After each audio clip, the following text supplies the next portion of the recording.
Hello दोस्तों, नमस्कार। स्वागत है आप सभी का आपके प्यारे चैनल नर्सिंग एक जुनून पर। दोस्तों, बहुत सारे जो नर्सिंग के स्टूडेंट्स हैं BSc, GNM, MSc, post basic के, तो इन सारे व्यूअर्स के जो कमेंट्स आ रहे थे कि सर वोकेशनल ट्रेनिंग का ये क्या सिस्टम है। वोकेशनल ट्रेनिंग में या वोकेशनल जो जॉब होता है जो आजकल की स्कूल में चल रहा है, जिसमें कि BSc nursing, GNM, MSc nursing, post basic nursing eligible होते हैं, जो कि 9th से लेके 12th तक के जो बच्चे हैं जो गवर्नमेंट स्कूल पे, तो उनके लिए ये ट्रेनिंग प्रोग्राम लॉन्च किया गया है। तो नर्सिंग के क्षेत्र में उनको क्या क्या एजुकेशन दिया जा रहा है, इसके बारे में आज मैं आप लोग के सामने मिलाने जा रहा हूं ऐसे एक शख्स को जो है वोकेशनल ट्रेनर और जिन्होंने किया है बीएससी नर्सिंग। तो आप लोग सभी के सामने हैं मिस्टर विवेक वर्मा।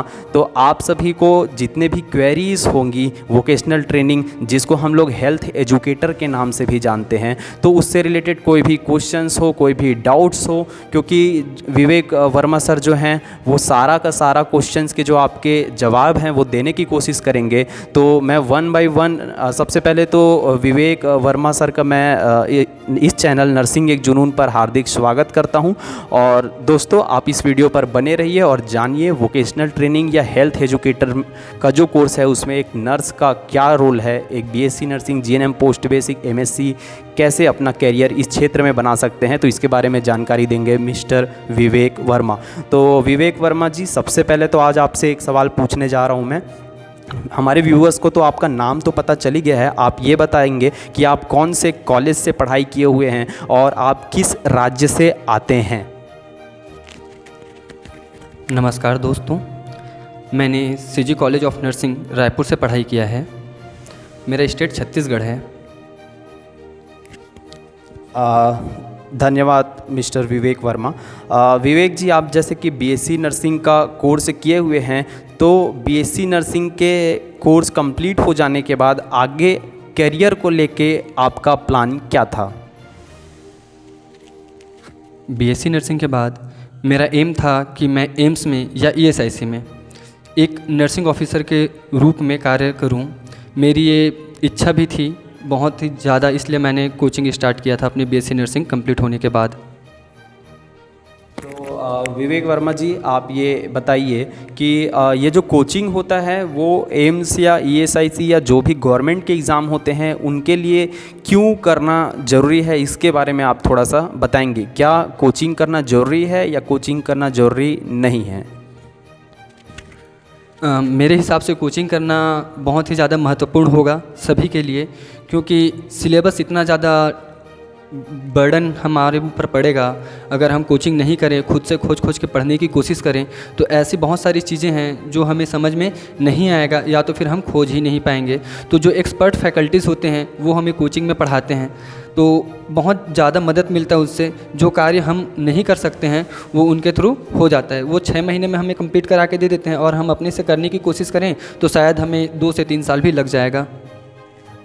तो आपने अपनी कोचिंग कंप्लीट करने के बाद वोकेशनल जो ट्रेनर है उसका जो जॉब है उसके बारे में आपको कैसे पता चला? वोकेशनल ट्रेनर के जॉब के बारे में मुझे मेरे सीनियर से पता चला। यह जॉब वोकेशनल ट्रेनर हमें वीटी बोला जाता है, व्यावसायिक प्रशिक्षक के नाम से जाना जाता है हमें। इसमें हमें 9th से लेकर 12th तक के बच्चों को हेल्थ केयर का सब्जेक्ट होता है, जिसे उन्हें जनरल भाषा में स्वास्थ्य देखभाल का सब विषय बोला जाता है। इसे पढ़ाया जाता है स्कूल पे। अच्छा, तो क्या आपने अपना कोचिंग पहले कंप्लीट किया उसके बाद ये ज्वाइन किया, या कोचिंग को बीच में ही ड्रॉप करके ज्वाइन किया? कौन सा कंडीशन है, आप बताएंगे? एक्चुअल में जब मुझे पता चला कि स्कूल हेल्थ करके है कुछ, इसका सब्जेक्ट होता है ऐसा इसके लिए हमें मिलता है मौका, अवसर मिलता है कि हम इस क्षेत्र में अपना कार्य कर सकते हैं। तो मैंने इसमें जाके इंटरव्यू दिलाया पहले अपना। उसके बाद हमारा एग्ज़ाम हुआ था 20 नंबर का, जिसमें मैंने क्वालिफाइड कर लिया कोचिंग के बदौलत। कोचिंग तो सिर्फ मैंने 5 महीने ही कर पाया, लास्ट का 1 मंथ जो था वो नहीं कर पाया। मेरी घर की स्थिति आर्थिक स्थिति अच्छी नहीं होने के कारण मुझे इस क्षेत्र पे आना पड़ा।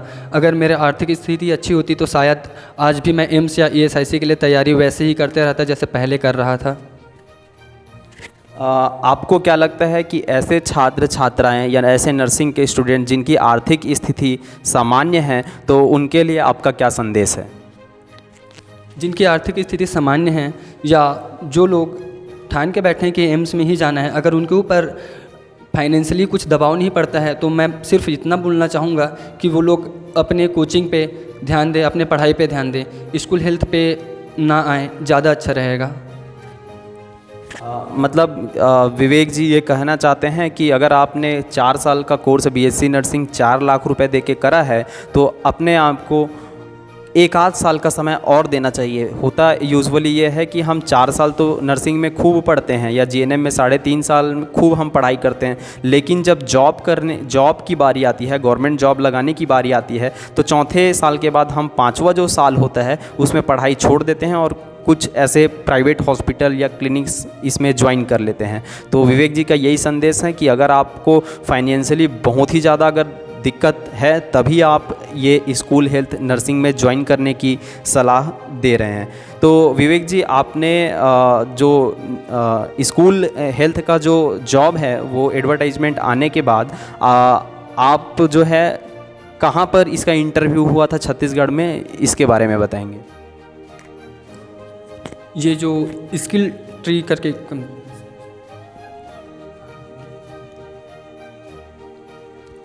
जब मैंने इसका एडवर्टाइजमेंट देखा तो फिर मैं गया इंटरव्यू दिलाने के लिए। ये हमारा जो व्यावसायिक प्रशिक्षक है, इसकी वैकेंसी रमसा से आती है, बट रमसा से आने के बाद ये यहाँ पे 2-3 कंपनियाँ हैं जिन कंपनियों को सीट अलॉट हो जाता है, तो वो कंपनियाँ जो होती हैं कॉन्ट्रेक्चुअल बेसिस पे हमें इंटरव्यू और एग्ज़ाम के माध्यम से लेती हैं। विवेक जी, आप ये बताएंगे कि वोकेशनल एजुकेटर ज्वाइन करने के लिए क्या क्या एलिजिबिलिटी होना चाहिए? क्या उसे जीएनएम वाले कर सकते हैं? क्या एमएससी नर्सिंग या बीएससी नर्सिंग वाले, कौन से ऐसे स्टूडेंट हैं जो कर सकते हैं? इसके लिए क्या एलिजिबिलिटी क्राइटेरिया है? इसे करने के लिए तो जीएनएम भी कर सकता है, बीएससी और एमएससी नर्सिंग, ये तीनों ही एलिजिबल हैं इसके लिए। लेकिन इन तीनों में फ़र्क है थोड़ा सा। अगर आप बीएससी नर्सिंग हैं तो आपको 2 ईयर एक्सपीरियंस चाहिए, अगर आप जीएनएम के हैं आपको 3 ईयर एक्सपीरियंस चाहिए, और अगर आप एमएससी नर्सिंग वाले हैं तो आपका 1 ईयर एक्सपीरियंस चाहिए इसके लिए। अच्छा, तो आपका जो सिलेक्शन हो जाने के बाद आपकी जो ज्वाइनिंग है वो कहाँ पर हो पाई है? क्या छत्तीसगढ़ में ही हुआ है या कहाँ पर हुआ है? तो आपके पोस्टिंग जो प्लेस है कि कौन से स्कूल पे हुआ है, तो उसके बारे में थोड़ा सा बताएंगे। मेरी पोस्टिंग जो है वो जसपुर ज़िला में हुआ है। यहाँ एक ब्लॉक है पत्थल गाँव करके, उस पत्थल गाँव से 20 किलोमीटर अंदर एक गांव है तमता, वहाँ पे मैं अभी पदस्थ हूँ व्यावसायिक प्रशिक्षक के रूप में। अच्छा, धन्यवाद विवेक जी। आपसे मैं एक चीज़ और पूछना चाहूँगा कि जो 9वीं से 12वीं तक जितने सरकारी स्कूल के जो स्टूडेंट होते हैं, तो क्या उनको केवल नर्सिंग का ही वोकेशनल जो कोर्स है वो कराया जाता है आप लोग के द्वारा, या हम कह सकते हैं कि और कौन कौन से फील्ड में होते हैं 9वीं से 12वीं स्टूडेंट के पास में? तो सीधे कहने का मतलब ये है कि आपके जो स्कूल हैं या छत्तीसगढ़ के जितने स्कूल हैं, तो उसमें और किस किस फील्ड में या ब्रांच में ये प्रोग्राम चल रहे हैं? ये जो हमारा व्यावसायिक प्रशिक्षण का जो हमारा जो अभी चल रहा है, इसमें मेनली 4 से 5 जो होते हैं कोर्स होते हैं, जिसमें हेल्थ केयर होता है एक, दूसरा होता है आईटी, तीसरा होता है टेलीकॉम और चौथा ऑटोमोबाइल। ऐसे करके 3 से 4 यहाँ पे जो हैं प्लेटफॉर्म हैं।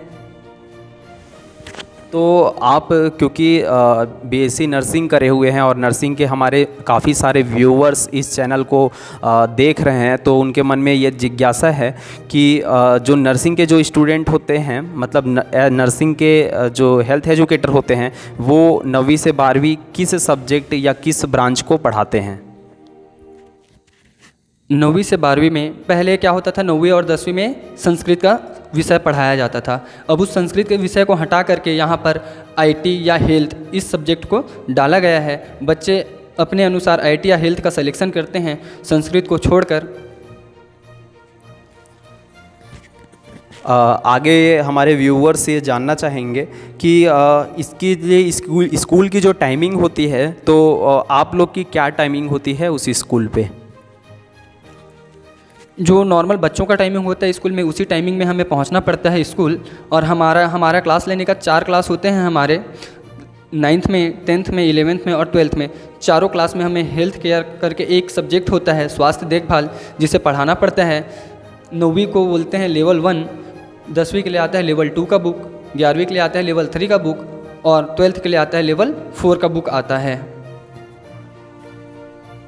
धन्यवाद विवेक जी।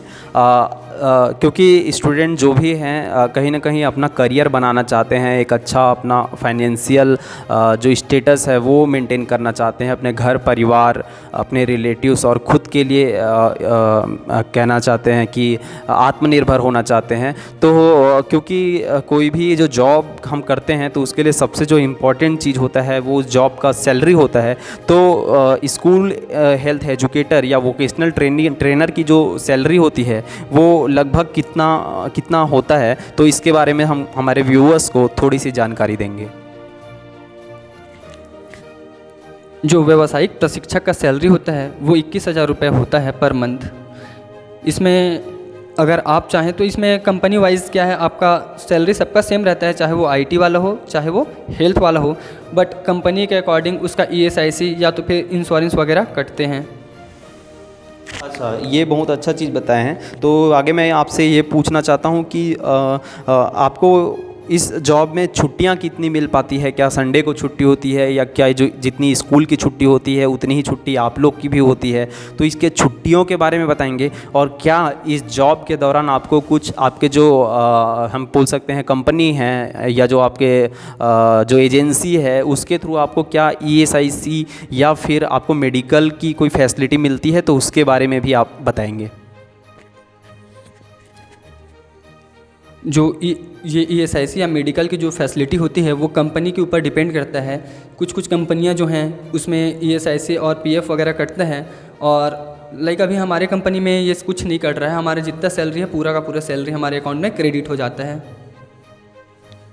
अच्छा विवेक जी, जैसे कि आपने शुरुआत में बताया कि आपका उद्देश्य तो एम्स, ईएसआईसी, आरआरबी, जिपमेर, निम्हांस कहीं भी आपको एज अ नर्सिंग ऑफिसर का सेंट्रल गवर्नमेंट का जॉब चाहिए था, क्योंकि आपने बताया कि आपके घर की जो आर्थिक स्थिति थी वो बहुत ही अच्छा नहीं था। तो इसके चलते आपको ये जो जॉब है वो ज्वाइन करना पड़ा है। तो आप अपनी जो पुनः तैयारी है, क्या आप अभी भी ईएसआईसी, एम्स इत्यादि की आप तैयारी कर रहे हैं? तो इसके बारे में आप बताएंगे। जी हाँ, मैं अभी भी तैयारी कर रहा हूँ एम्स, ईएसआईसी या जिपमेर के लिए। कोई भी सेंट्रल गवर्नमेंट का एग्ज़ाम हो उसमें मैं ज़रूर फाइट करूँगा और मैं अपनी तैयारी पूर्णतः रूप से चालू ही रखूँगा। क्योंकि अधिकतर लोग की जो समस्या होती है ये भी होती है कि सर हम तो जॉब कर रहे हैं, हम तो हॉस्पिटल में काम कर रहे हैं या स्कूल पे काम कर रहे हैं या फिर हम नर्सिंग कॉलेज पे काम कर रहे हैं। तो बहुत लोग की ये शंका होती है और ये कहीं ना कहीं किसी हद तक सही भी है कि हम जॉब करते हुए स्टडी के लिए टाइम नहीं निकाल पाते। तो आप बताएं कि आप अपने इस जॉब को करते हुए आप स्टडी के लिए टाइम किस प्रकार निकालते हैं और हमारे व्यूअर्स को इस बारे में क्या एडवाइस देना चाहेंगे? मुझे बेसिकली बोलूँ तो टाइम अच्छा खासा मिल जाता है पढ़ाई करने के लिए। हर गवर्नमेंट छुट्टी पे मेरी छुट्टी होती है, हर संडे को मेरी छुट्टी होती है। साल में 13 सीएल भी मिल जाते हैं हमें। और मैं स्कूल में जाता हूँ, 4 क्लास लेना होता है, उसके बाद मैं फ्री रहता हूँ। 45 मिनट के 4 क्लास होते हैं, उसके बाद मैं फ्री रहता हूँ। तो मैं वहीं बैठ के अपनी तैयारी करता हूँ। हम लोगों के लिए एक लैब बना के दिया जाता है, लाइक फंडामेंटल लैब जैसे हमारे कॉलेजों में हुआ करता था, जहाँ हम डेमो करने जाते थे। Same as it is same to same वहाँ पे लैब होता है, जहाँ बच्चों को डेमो भी दिखाया जाता है। आप ये बताएंगे कि 5 बजे तो आपकी छुट्टियां हो जाती, तो 5 बजे से लेके जो दूसरे दिन का 10 बजे तक का टाइम है उसके लिए आप स्टडी के लिए किस टाइम पे आप स्टडी के लिए टाइम निकालते हैं? तो उसके बारे में भी आप हमारे व्यूअर्स को बताएंगे। मेरी छुट्टी 4 बजे हो जाती है। मैं 4 बजे स्कूल से निकल के अपने रूम पहुंचता हूं। पहुंचते पहुंचते मुझे 4:30 करीब हो जाता है। आधा घंटा मैं ड्रेस वगैरह चेंज करता हूं। फ्रेश होने के बाद कुछ स्नैक्स वगैरह ले लेता हूँ, चाय वगैरह पीता हूँ। 6 से लेकर 9 बजे तक फिर पढ़ाई करता हूँ मैं, और 9 से 10 खाना वाने में चला जाता है। उसके बाद मैं 10 से 11 फिर 1 घंटे पढ़ाई करने के बाद सुबह 6 बजे उठता हूँ। 6 बजे उठने के बाद मैं 9 बजे तक फिर पढ़ाई करता हूँ। 9 बजे फिर नहाना वहाना करके फिर ड्यूटी। अच्छा, तो क्या आपको लगता है, क्या आप अपनी स्टडी के लिए टाइम निकाल पा रहे हैं, या फिर आपको ऐसा लगता है कि अगर आपकी आर्थिक स्थिति अच्छी होती तो आप कहीं ना कहीं इस जॉब को ना करते हुए स्टडी के लिए फुल टाइम घर पर दे पाते? तो आपका क्या विचार है इस बारे में? मुझे नहीं लगता है अभी कि मैं अपना पूरा टाइम दे पा रहा हूँ पढ़ाई करने में।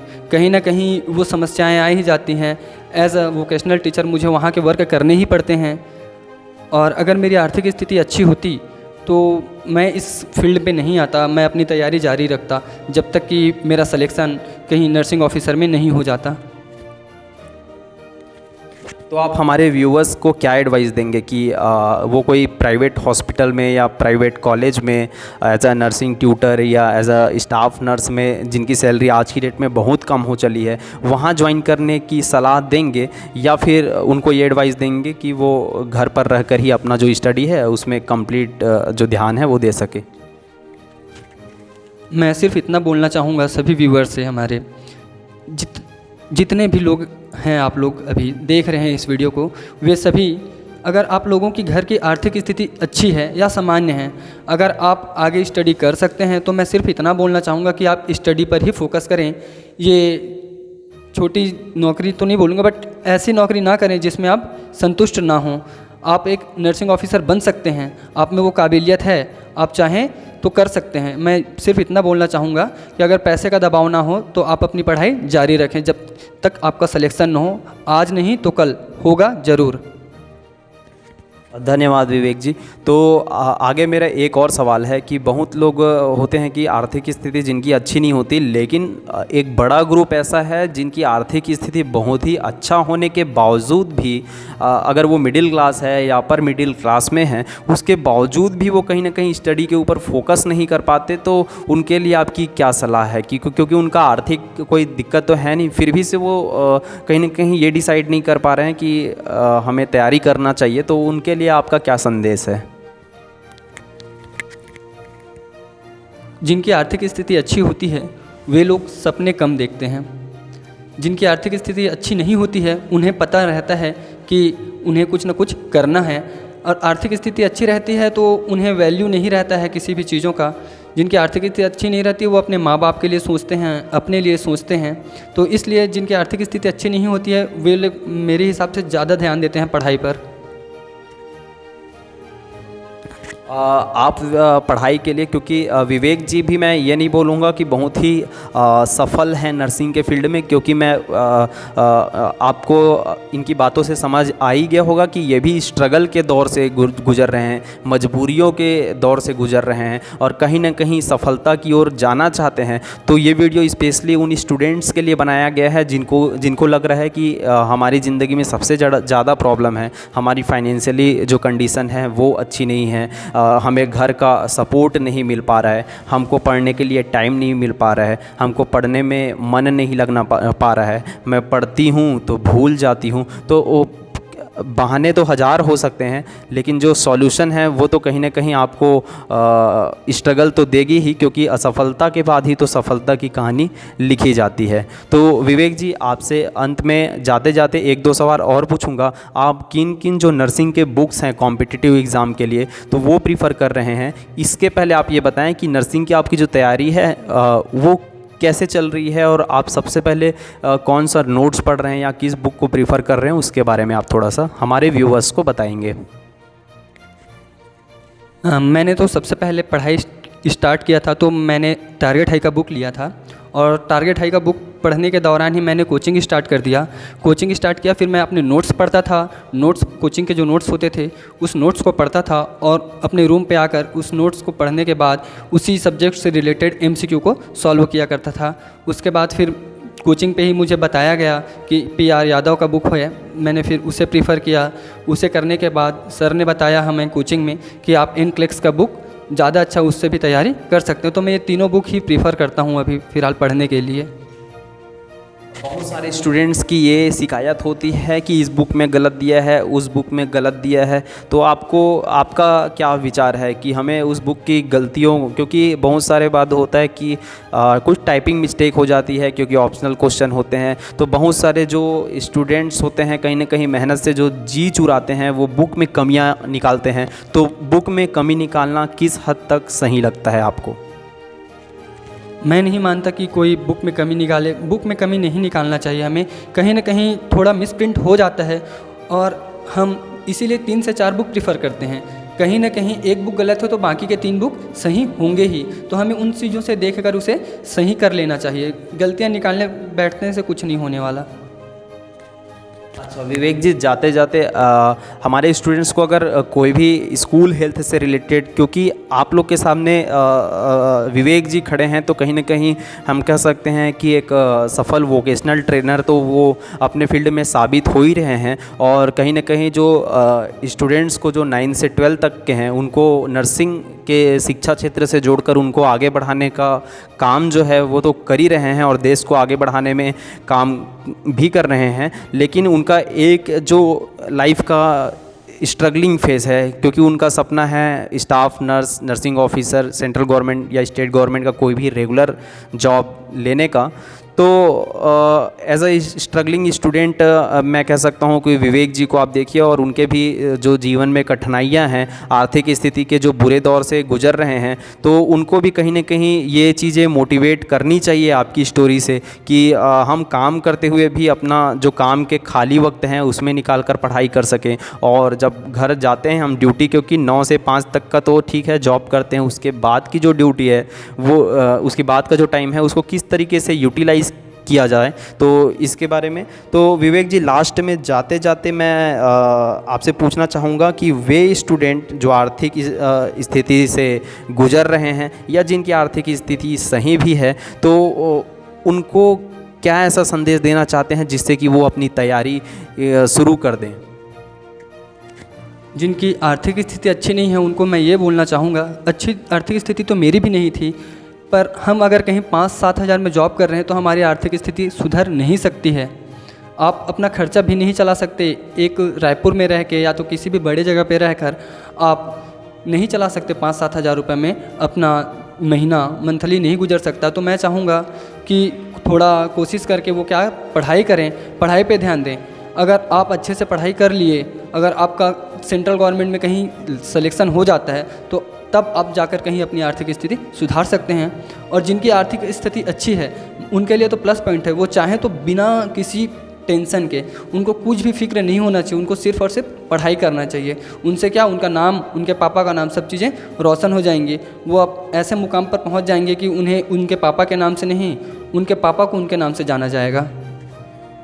ये बहुत ही अच्छी बात आपने हमारे व्यूअर्स के लिए कही है और उम्मीद है कि आपकी जो स्टोरी है, क्योंकि अभी आपकी मैं कहूँगा कि आपकी भी अधूरी कहानी है अभी, तो कहीं ना कहीं आप उस कहानी को पूरा करने की जुगत पे लगे हुए हो और उस तरीके से मेहनत कर रहे हो। उम्मीद है इस इंटरव्यू से बहुत सारे स्टूडेंट के जो माइंड में वोकेशनल ट्रेनिंग या हेल्थ एजुकेटर, एक क्वेश्चन और मेरे दिमाग में आ रहा है कि क्या ये जॉब जो है वो परमानेंट होता है या किस टाइप का ये जॉब है? जी, जैसे कि मैंने पहले ही आपको बताया है, इसकी वैकेंसी रमसा से निकलती है, बट हमारे छत्तीसगढ़ में अभी तक ये परमानेंट नहीं हुआ है। हम कॉन्ट्रेक्चुअल बेसिस पे चल रहे हैं अभी। तो क्या इसके बहुत सारे जॉब में कॉन्ट्रेक्चुअल में यही बोला जाता है कि ये तो परमानेंट हो जाएगा, परमानेंट हो जाएगा, तो क्या इसके परमानेंट होने का हमें इंतज़ार करना चाहिए या फिर उनके लिए और भी कुछ रास्ता हो सकता है? मैं तो सिर्फ इतना बोलूँगा कि इंतज़ार हमें नहीं करना चाहिए, हमें तैयारी करनी चाहिए। बहुत ही अच्छी बात कही है आपने। ये फुल एंड फाइनल हमारा जो क्वेश्चंस है वो आखिरी ही क्वेश्चन मैं ले रहा हूँ। क्या आपको आप यूट्यूब का चैनल नर्सिंग एक जुनून कभी देखे हैं या उसमें कुछ क्वेश्चंस अभी देखे हैं? आपको कुछ क्या फ़ायदा होता है, तो उसके बारे में हमारे जो व्यूअर्स हैं जो कि आपको देख रहे हैं तो उसके बारे में कुछ बताएंगे। जी, मैं नर्सिंग एक जुनून का सब्सक्राइबर भी हूँ। मैं आपकी हर एक वीडियो को देखता हूँ। आपकी वीडियो से मुझे बहुत सारी ऐसी क्वेश्चंस हैं जिनकी आंसर पता चल जाता है। और दूसरी बात, हमें क्या पढ़ना चाहिए, किस टाइप से पढ़ना चाहिए, कुछ कुछ फालतू की चीज़ें होती हैं जिन्हें हमें छोड़ देना चाहिए, वो सब चीज़ों का ज्ञान हमें मिल जाता है। हमें ज्ञान नहीं होता है, हम ऐसी चीज़ें भी पढ़ने लगते हैं जो शायद क्वेश्चन में नहीं पूछा जाएगा कभी, उनकी जो आने के परसेंटेज है वो बहुत कम है। वो चीज़ें आपके चैनल पे देखने से पता चलता है कि ऐसी सब चीज़ें हमें किस किस चीज़ों को पढ़ना चाहिए और किन चीज़ों को इग्नोर करना चाहिए।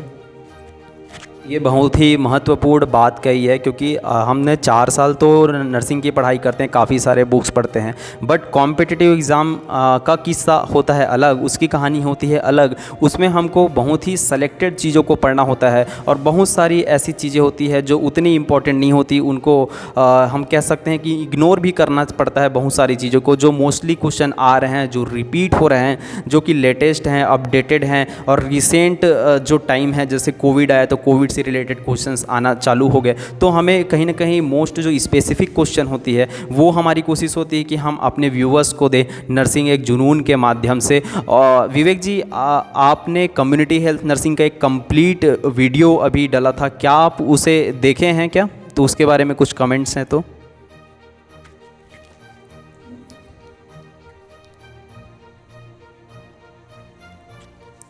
जी हाँ, मैंने आपका कम्युनिटी का जो सब्जेक्ट का जो आप वीडियो डाला था उसे देखा, उसमें मुझे बहुत ही अच्छा लगा। जैसे अभी एग्ज़ाम आने वाले हैं तो हम पूरा कम्युनिटी का बुक तो पढ़ नहीं सकते हैं, लेकिन आपने उस वीडियो में पूरा कम्युनिटी को कवर कर दिया, जिसे एकदम आसानी से हम पढ़ सकते हैं। 2 घंटे में, मात्र 2 घंटे में उस पूरे कम्युनिटी को पढ़ सकते हैं। अन्यथा अगर हम बुक लेके बैठें तो एक सब्जेक्ट को ही, एक टॉपिक को पढ़ने में हमें 2 से 4 घंटे लग जाएंगे। और आपने जो था सिलेक्टेड चीज़ें उसमें से लाई हैं। मैं भी इतना मानता हूँ कि जितना आपने दिया है क्वेश्चन सिर्फ उतने से ही आते हैं और उन चीज़ों को अभी बहुत ही अच्छे तरीके से हम प्रिपेयर कर सकते हैं आने वाले एग्ज़ाम तक। धन्यवाद विवेक जी। आपकी जानकारी लेके बता दूं, हमारे व्यूअर्स सभी को बता दूं कि कम्युनिटी के जो मैंने रिसेंटली जो नोट्स डाले, कंप्लीट नोट्स है, तो जीएमसीएच का आपका एग्ज़ाम पड़ा हुआ था। तो दोस्तों मात्र कम्युनिटी से आप देखा जाए तो 5 जो क्वेश्चन है, क्वेश्चन नंबर फर्स्ट ही जो है वो आपको मैंने वीडियोस पे बताया हुआ था। तो उम्मीद है जो इस कंप्लीट कम्युनिटी को पढ़ कर गए होंगे तो जीएमसीएच की कम्युनिटीज़ के क्वेश्चन है वो काफ़ी हद तक सॉल्व हो गए होंगे। अंत में मैं आप सभी के लिए यही बोलना चाहूँगा कि आप मेहनत करते रहिए और विवेक जी के स्ट्रगल, और हम कह सकते हैं कि आपको कहीं ना कहीं हेल्थ एजुकेटर से रिलेटेड सारी जानकारियाँ हैं इस वीडियो के माध्यम से मिल गया है। हमारे जो व्यूवर्स हैं, अगर आपने अभी तक हमारे चैनल को सब्सक्राइब नहीं किया तो सबसे पहले जाकर चैनल को सब्सक्राइब कर दीजिए। अगर आपको ये वीडियो अच्छा लगा होगा तो इस चैनल को सब्सक्राइब करने के बाद लाइक भी कर दीजिए। और कुछ भी वोकेशनल ट्रेनिंग या अपने नर्सिंग करियर को लेकर कोई भी कन्फ्यूज़न, डाउट है तो कमेंट बॉक्स पे जाइए और अपना कमेंट्स छोड़ दीजिए। मैं उम्मीद करूंगा कि बहुत ही जल्दी आपके जो मन में जो सवाल चल रहे हैं उस सवालों को मैं वहाँ पे सॉल्व कर सकूं। धन्यवाद, जय हिंद। और विवेक जी, आपका एक बार फिर से धन्यवाद कि आपने हमारे स्टूडेंट को इतना टाइम दिया और उन्हें मोटिवेट किया।